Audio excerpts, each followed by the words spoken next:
Hello there.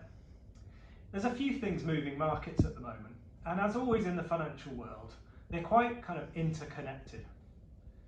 One of the things that's happening at the moment is in China, where one of the biggest property developers in the country may be about to go bust. As always with these things, it's not even just the direct impact of that, but it's the knock-on effects that people are worried about. Who do they owe money to, for example? They're a very indebted company. And then what could be the impact on those people if they do go bust?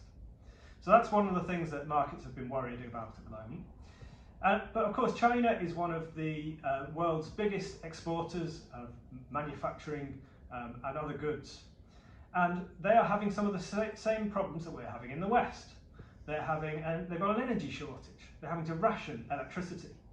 There's been problems exporting some of those goods with ports being shut down due to COVID.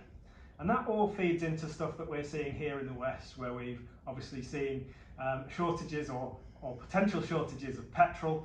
Perhaps it's more driven by the media than it is by an actual shortage. But that adds to existing issues in supply chains. We've seen pictures of empty shelves at the supermarkets.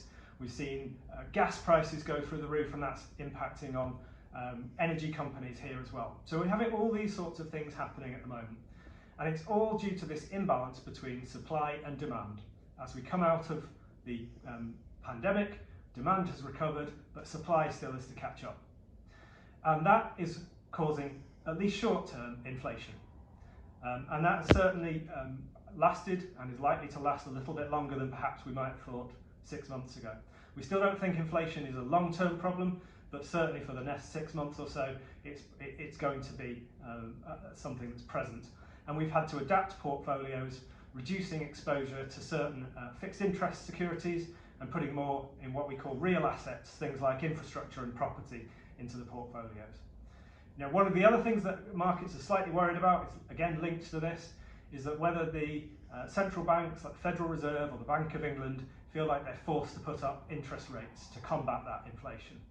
Now, I'm not sure that would be the right thing to do. If inflation is caused by supply chain issues, it's not by excess demand, then normally you wouldn't bother putting up interest rates, but they may have to do that at the margins. And as usual, when rates go up, that's not great for bonds, and it might have a knock-on effect to the stock market as well. So a few little concerns out there at the moment, a little bit of volatility in markets. I wouldn't be surprised to see them pull back a little bit further. But if so, as we've said over the last few months, I think if we get that volatility, that should be a buying opportunity. So thank you. See you again next month.